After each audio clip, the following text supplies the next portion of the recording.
யார் கேட்கிறா? பிரச்சனையிலே மாட்டிக்கொண்டிருக்கக்கூடிய அவன் கேட்கிறான், என்ன பாய் கிண்டல் பண்றீங்களா? என்ன நான் கூட ஏதோ காசுக்கு ஏதோ கொடுத்துட போறீங்க, கை மாத்தாவது குறைஞ்ச போச்சு ஏதாவது தருவீங்கன்னு வந்தாக்கா அவரை வேலை பாருங்க பாய். போனவன் எங்க போனா? திருப்பி அதை யோசிக்க போறான். திருப்பி அந்த கடனை அடைக்கிறது எப்படி? அவன் யோசிச்சாகணும் இல்ல. என் வாழ்க்கை என் கையில இருக்குல்லங்க, அப்ப நான் யோசிக்க. இப்ப அதுக்குள்ளேயே யோசிச்சு தீர்வு வந்துச்சுன்னா வரலையே, திருப்பி வரான். உனக்கு ஏதோ சின்னதா ஒரு பொறி தட்டி இருக்கு போல இருக்கு, ஏதோ சொல்ல வர, என்ன சொல்ல வர ஒன்றும் புரிய. நான் வேற முஸ்லீமா வேற ஆகி தொலைச்சிட்டேன். திருப்பி வந்து கேட்கான், பாய் நான் உங்க வழிக்கே வரேன், கேட்குறேன், நீங்க சொல்ற மாதிரி அல்லாவே நான் நினைக்கிறேன் பாய். என்ன சொல்லணும் பாய்? சுப்ஹான் அல்லாஹ் சொல்லணுமா, அல்ஹம்துலில்லாஹ் சொல்லணுமா, அல்லாஹ் அக்பர் சொல்லணுமா? சொல்றேன், நான் கண்டினியூவா சொல்லிக்கிட்டே இருக்கிறேன். காசு வந்துருமா? நோய் போயிருமா? என் பிள்ளைக்கு கல்யாணம் நடந்துருமா? என் பிரச்சனை எல்லாம் தீந்துருமா? கோர்ட்ல கேஸ் இருக்கு, அது முடிஞ்சிருமா? பையன் ஊதாரியா சுத்துறானே, அது சரியா போயிருமா? கொண்டாட்டிக்கும் பிரச்சனை, எனக்கும் பிரச்சனையா இருக்குது, வீட்டில் போனா அடிக்கிறாள, அது சரியா போயிருமா? மெட்ரோ வந்து கடையை மூட சொல்லிட்டானே, அது திறந்துருமா? கடை ஓனர் காலி பண்ண சொல்லிட்டானே, இனிமேட்டு சொல்ல மாட்டானா? நான் அது செய்ய தயாரா இருக்கிறேன். என் பிரச்சனை தீருமா? என் துன்பத்திலிருந்து எனக்கு விடுதலை கிடைக்குமா? கேட்கிறான். யாரை பார்த்து இந்த கேள்வி கேட்கிறான்? என்ன பார்த்து கேட்கல, இப்படி சொல்லக்கூடிய அழைப்பாளரை பார்த்து கேட்கல, நினைவு கூற சொன்ன என்னுடைய ரப்பல் ஆலமீனை பார்த்து அவன் கேட்கிறான் அந்த கேள்வியை. என்ன ஈமான், என்ன இஸ்லாம், இறைவனை எப்படி புரிஞ்சு வச்சிருக்கான் அவன்? என்ன புரிஞ்சு வச்சிருக்க நீ? அல்லாஹ்வை எப்படி நம்பணும், எப்படி நம்பி அவன் என்ன நினைச்சுக்கிட்டு வராங்கன்னா, இந்த தஸ்பீஹ் மணி வச்சுக்கிட்டு அப்படி உருட்டிக்கிட்டே இருப்பாங்கல்ல, திக்ர் செஞ்சுக்கிட்டே இருப்பாங்கல்ல, அந்த மாதிரியான திக்ரை செய்து விட்டால் எல்லாம் போயிடும் நினைச்சுக்கிட்டு அவன் வந்து கேட்டுட்டு இருக்க. அந்த வசனங்கள் அதை பேசுதா? யார் அவன்? அவனுடைய வல்லமை என்ன? நீ யாரு? நீ என்ன நினைச்சுக்கிட்டு இருக்கிறப்ப? முதல்ல இவன் என்ன நினைக்கிறான்னு சொன்னா, என் வாழ்க்கை என் கையில இருக்குன்னு நினைக்கிறான். அப்படி உண்மையாது? பாதிக்கப்பட்ட பிரச்சனைகளிலே சிக்கி தவிக்கக்கூடிய நறுமை சகோதரர்களே, நாம் ஈமான் கொண்டு விட்டோம், மற்ற மனிதர்களை விட்டு தள்ளுங்க. என் வாழ்க்கை என் கையில் இருக்கா? நான் ஏழையாவதும் பணக்காரனாவதும் என்னுடைய கையில் இருக்கா? நான் நோயின்றி வாழ்வதும் நான் நோயோடு வாழ்வதும் என் கையில் இருக்கா? நான் கருப்பா இருக்கணுமா, சிவப்பா இருக்கணுமா, எனக்கு ஆக்சிடென்ட் ஆகணுமா, ஆகக்கூடாதா, என் புள்ள வாழணுமா, சாகணுமா, கல்யாணம் ஆகணுமா, ஆகக்கூடாதா, என் வாழ்க்கை சுற்றி நடக்கக்கூடிய அனைத்து நிகழ்வுகளுக்கும் சொந்தக்காரன் நானா? இல்ல. அந்த மாதிரி ஷைத்தான் யோசிக்க வைக்கிறான். உன் வாழ்க்கை உன் கையில தான் இருக்கு. இல்லவே இல்லை. என் வாழ்க்கைக்கு அதிபதி யார்? அனைத்து அதிகாரங்களையும் தன்னுடைய விரல்களுக்கு இடையிலே வைத்து விளையாடி கொண்டிருப்பவன் யார்? என்னுடைய ரப்பு. நோயை கொடுக்கிறவன் யார்? நான் தான்டா உனக்கு நோயை கொடுக்கிறேன். உன் நோயை நீக்கிறது யார்? நான் தான் நீக்கிறேன். நோயை கொடுப்பேன், நோயை நீக்குவேன். வறுமையை கொடுப்பேன், வறுமையை நான் தான் நீக்கிறேன். உன் கொள்ளைக்கு கல்யாணம் ஆகாம இருக்கிற என்னாலதான் ஆகாம இருக்கு. எந்த நேரத்தில் திருமணம் ஆக வேண்டும் என்று நான் நிர்ணயிக்கின்றனோ அப்பதான் அது நடக்கும். உன் மனைவியை உனக்கு எதிராக ஆக்கியது யார்? உன் மனைவியோடு நீ கொஞ்சம் குழாவுகின்றாய அந்த அன்பையும் பிணைப்பையும் ஏற்படுத்தியது யார்? நீ கருப்பா இருக்கியே, நீ சிவப்பா இருக்கியே, நீ குள்ளமா இருக்கியே, நீ உயரமா இருக்கியே, உன் வீடு அப்படியே கெட்டின வீடு, கிரக பிரவேசத்துக்கு முன்னால் இடிந்து தரைமட்டமாக ஆனவே, நீ குடிசையில வாழ்றியே, சகல காரியங்களையும் நான் நிர்வகிக்கின்றேன், எல்லாம் என் கண்ட்ரோலுக்கு கீழே என்று அல்லாஹ் சொல்லுகின்றான். நீ நினைச்சதெல்லாம் நடக்கிறதா? நான் எதுக்கு இங்க? நீ உன்னை நினைக்கிற, நீ நினைக்கிறதெல்லாம் நடந்துட்டாக்க அப்ப நான் எதுக்கு? நான் நினைக்கிறத நடக்கிறதுக்கு நான் கடவுளா உட்கார்ந்துருக்கேன். நீ நினைக்கிறதெல்லாம் நடந்துருமா? நாடியதை செய்து முடிக்கக்கூடியவன், அடக்கி ஆளக்கூடியவன், கேட்கும் போது அப்படியே சரணாகதி அடைகிறது தவிர உனக்கு வேற என்ன வழி இருக்கு? இந்த இடத்துல நீ தீர்மானித்து விட்ட ஒன்றை நான் அதுல புகுந்து என்ன செஞ்சிருவேன்? அப்படியே கிழிச்சிருவேன். வறுமையை நான் அப்படியே போக்கிடுவேன். சாக போற என் குழந்தைய நான் காப்பாத்திடுவேன். தருதலையா போற என்னுடைய பிள்ளையை நான் திருத்திடுவேன். நபிமார்களாலே முடியலையே. இறைவனோடு வகி வந்திருக்கக்கூடிய நபிமார்களே ஒன்றும் பண்ண முடியாம வேடிக்கை தான் பார்க்க முடிஞ்சது. நூஹ் நபி ஹயாத்தோடு இருக்கக்கூடிய நேரத்தில் வழி தவறி போன தன்னுடைய பிள்ளை அவரால் பாதுகாக்க முடிஞ்சதா? முடியாது. சகல காரியங்களும் என்னிடத்துல தான் மீளுது. நான் தான் எல்லாத்துக்கும் ஓனர். உங்ககிட்ட இருக்குன்னு நினைக்கிறத முதல்ல தூக்கி போடு. நான் தான் எல்லாத்தையும் செய்யறேங்கிறத நம்புகிறான் அல்ல. இதை நம்பும் முதல்ல, மற்றவெல்லாம் ரெண்டாவது. விசுவாசம் கொண்டிருக்கேன், ஈமான் கொண்டிருக்கேன், இறை நம்பிக்கை கொண்டிருக்கேன்னு சொல்றல, நடக்குதா நடக்கலையாது, ஏன் நடக்கல, எதுக்காக நடக்கல, எப்படி கேட்டா நடக்கும், ஏன் நான் நடத்தாம வச்சிருக்கேன், அதெல்லாம் தனி பயான். அதெல்லாம் அப்புறம் தேவைப்பட்டா பேசிக்கலாம், தனியா கூட வந்து கேட்டுக்கலாம். முதல்ல விசுவாசிக்கிறியா இல்லையா? விசுவாசிச்சா என்ன ஆகும்? ஈமான் கொண்டா சரணடைஞ்சிடும். சரணாகதி அடைகின்றேன் இறைவா, உன் சன்னிதானத்தில் நான் விழுந்து விடுகின்றேன். நான் கடனாளியாக ஆனதற்கு நான் காரணம் இல்லை, உன்னிடத்துல என்னுடைய பொறுப்பை நான் ஒப்படைக்கிறேன். இந்த நோய் வந்ததுக்கு நான் பல விஷயங்களை நான் யோசிச்சு பார்த்தேன். உன்னுடைய புறத்திலிருந்து இந்த சோதனை அவன் லாக் பண்ணிட்டாங்க. லாக் ஓபன் பண்ண முடியுமா என்னால?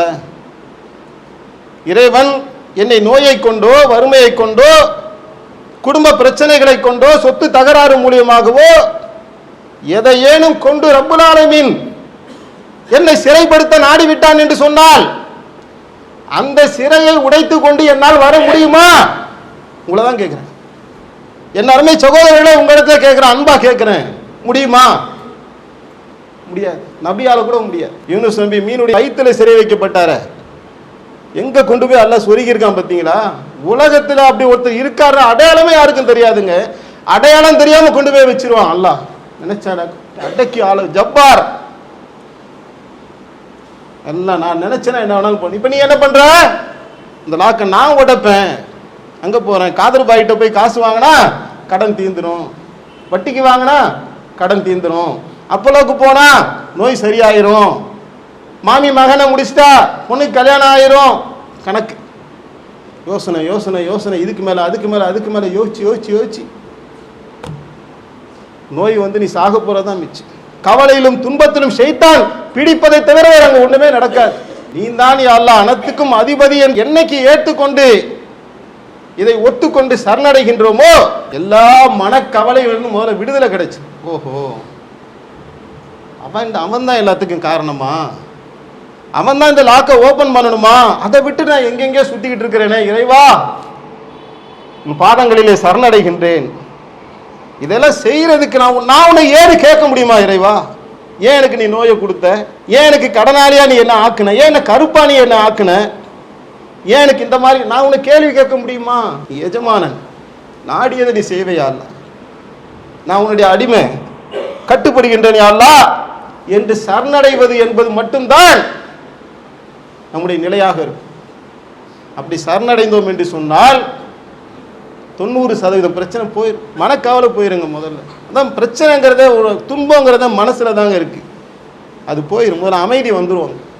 பிறகு என்ன செய்யணும்? அல்லாஹ்வுடைய அந்த அழைப்பை ஏற்றுக்கொண்டு அவன் யார் என்பதை விளங்கி அவன் மீது நம்பிக்கை கொண்டு நாம் போகுவோம் என்று சொன்னால் அவன் அதற்குண்டான பாதையை காட்டுவதற்கு தயாராக இருக்கின்றான். ரப்புல் ஆலமீன் சொல்லி காட்டுகின்றான், அல்லாஹ் உமக்கு துன்பத்தை ஏற்படுத்தினால் அவனை தவிர அதை நீக்குபவன் யாரும் இல்லை.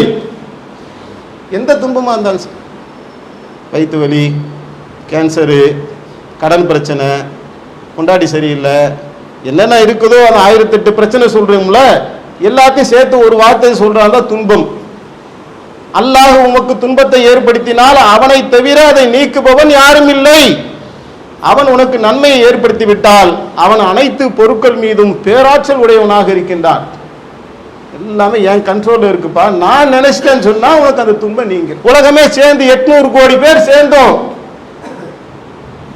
உன் கஷ்டத்தை தீர்க்கிறதுக்காக முடிவு பண்ணி என்ன செய்யறாங்க, முயற்சி பண்ணாலும் சல்லி பைசாக்கு பிரயோஜனமாக துன்பத்தை நீக்கிறேன்னு எவன்லாம் வரானோ மேற்கொண்டு உனக்கு கஷ்டத்தை கொடுத்துட்டு போயிடுவான். அவனை நம்பாத. அவனே துன்பத்துக்கு உள்ளாக்கப்படக்கூடியவராக இருக்கின்றான். அவனே என்னுடைய உதவியை பிச்சை கேட்டுக் கொண்டிருக்கின்றான். அந்த பிச்சைக்காரன் உனக்கு எப்படி வந்து உதவ முடியும்? எந்த வகையிலும் யாரும் உனக்கு உதவ முடியாது. நான் உன்னுடைய பிரச்சனையை நீக்க வேண்டும் என்று முடிவு செஞ்சாதான் அது நீங்க. இதை முதல்ல கேட்கிறேன், நம்ப வேண்டாம்னு யாராவது நினைச்சீங்கன்னா, பேசுறேன் தப்பா நினைக்காதீங்க. இந்த சப்ஜெக்ட் அப்படியே க்ளோஸ் பண்ணிட்டு திருப்பி உங்க பிரச்சனையின் பக்கமே போங்க. அந்த பிரச்சனையில லாக் ஆகிருப்பீங்களா, அதை ஓபன் பண்றதுக்கு திருப்பி கூட முயற்சி பண்ணி பார்த்தீங்கன்னா ஓப்பனே பண்ண முடியாது. அவளே நான் நிர்ணயிச்சேன்னா அதுதான் எடுக்கணும்னா எடுத்து 2 கொடுத்துருக்கேன், 1 தூக்கணும்னா தூக்கிடுவேன். தடுத்து பார், எவனா வேற எரி, உன் உயிரை உன்னால காப்பாற்ற முடியாது. கொண்டு போய் சேர்த்தாங்க மருத்துவமனையில். உயர்தரமான சிகிச்சை எல்லாருக்கும் தான் கொடுக்கப்பட்டுச்சு. நோயை காப்பாற்றிக்க முடிஞ்சா? உயிர் தொண்டைக்குள்ளே அடைந்து விட்டால் எவனும் எதுவுமே பண்ண முடியாது. எல்லாம் என்னுடைய கண்ட்ரோலுக்குள்ள இருக்கு. முதல்ல இது போய் புரிஞ்சுக்கிட்டு, அடிப்பட்டோ உணர்றியோ பயான் கேட்டு திருந்துறியோ, ஏதோ ஒரு வகையில திறந்து திருந்தி அதை புரிஞ்சுக்கிட்டு கருணாகதி அடைகிறேன் இறைவா உன் சன்னிதானுக்கு வந்துட்டேன். இப்படி வந்தாதான் பொறுப்பை ஒப்படைக்க முடியும். எனக்கு முடியல, உலகத்துல யாருக்கும் முடியலன்னு ஆச்சுன்னா இப்ப எங்க போய் ஆகணும்? ஈமான் கொண்டேன்ல, அவன் தான் அப்படிங்கறதை கண்டு தெரிஞ்சுக்கிட்டேன், புரிஞ்சுக்கிட்டேன், இன்னைக்கு புரிஞ்சுக்கிட்டேன் அப்படின்னு சொன்னா அவன்கிட்ட பொறுப்பை வந்து ஒப்படைக்கும்.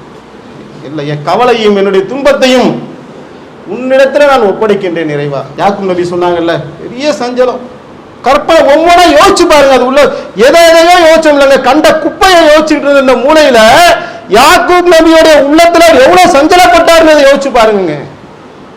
இந்த புள்ள இருக்குதா செத்துச்சானே தெரியலங்க. இருக்கிற பிள்ளையில அந்த புள்ளதான் கொஞ்சம் இறை நினைவுலாம் இருக்கக்கூடிய புள்ள. அதை அவர் உணர்றாரு, மகன்கிட்ட ஏதோ ஒண்ணு இருக்குது. மற்றவனா ஒரு மாதிரி இருக்கிற நேரத்துல இந்த புள்ளதானே அல்லாஹ்வை பத்தி பேசுறான், ஏதோ ஒண்ணு இருக்குது, இறை அருள் பெற்ற ஒரு பிள்ளையா இருக்கு. இன்னைக்கு அந்த பிள்ளை மேல எவ்வளவு பாசம் இருந்திருக்கு யாக்கூப் அலைஹிஸ்ஸலாத்துக்கு. தூக்கிட்டானுங்களே, கொன்னுட்டானுங்களான்னு தெரியல, உயிரோட இருக்கான்னு தெரியல, செத்துட்டான்னு தெரிஞ்சா கூட ஒரு கவலை கொஞ்ச நாள் நீங்கி இருக்குங்க. ஏன்னா அவங்க வந்து சொன்னதுல சந்தேகம் வந்துருச்சு. யாக்கூப் அலைஹிஸ்ஸலாம் அவர்களுக்கு சஞ்சலப்படுறாரு, கவலைப்படுறாரு, அழுது கண்ணெல்லாம் போச்சு. பிறகு யோசிக்கிறார், என்னுடைய கவலையும் சஞ்சலத்தையும் என்னுடைய இறைவனிடத்தில் நான் ஒப்படைக்கின்றேன் என்று அல்லாஹ்விடத்தில் ஒப்படைச்சார். இவ்வளவு பெரிய நபியாக இருந்தாலும் கூட அவருடைய வாழ்க்கையுடைய யதார்த்தம் என்பதை மனிதனாகத்தான் அவர்கள் வாழ்ந்து காட்டினார்கள். அவர் அல்லாஹ்விடத்தில் ஒப்படைத்ததான் அல்லாஹ் என்ன செய்யறான், அழகிய பொறுமைன்னு சொல்லிக்கார். ஒப்படைச்ச பின்னாடி பொறுமையாயிட்டார்.